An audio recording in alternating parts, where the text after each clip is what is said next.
5 या कोई से 5 एक्सरसाइज जो हम घर में स्पीच थेरेपी की करवा सकते हैं। अगर हम इसका ज़िक्र करें तो सबसे पहले हमारी आ गई फेस मसाज बच्चे का, जो बच्चा बोल नहीं सकता, चाहे वो ऑटिस्टिक है, एडीएचडी है या फिर वो स्पीच डिले के साथ है। कब कोई भी ऐसा बच्चा जो बोल नहीं सकता, तो सबसे पहले आप उसे फेस मसाज ज़रूर करवाएँ। सेकंड में उसकी टंग एक्सरसाइज ज़रूर करवाएँ। टंग एक्सरसाइज में ज़ुबान को बाहर निकालना, लेफ्ट साइड पर लेफ्ट होंठ पे लगाना, राइट साइड पे लगाना, अपर लिप पे लगाना, लोअर लिप पे लगाना, और ये उससे ज़ुबान की एक्सरसाइज ज़रूर करवाएँ।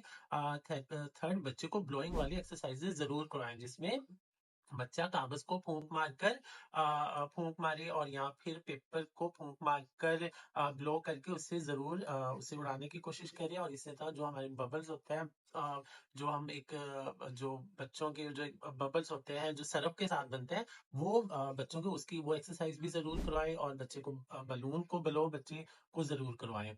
और इस तरह की हमारी वीडियोज़ देखने के लिए हमारे सोशल मीडिया के प्लेटफ़ॉर्म को ज़रूर जॉइन करें। Thank you so much.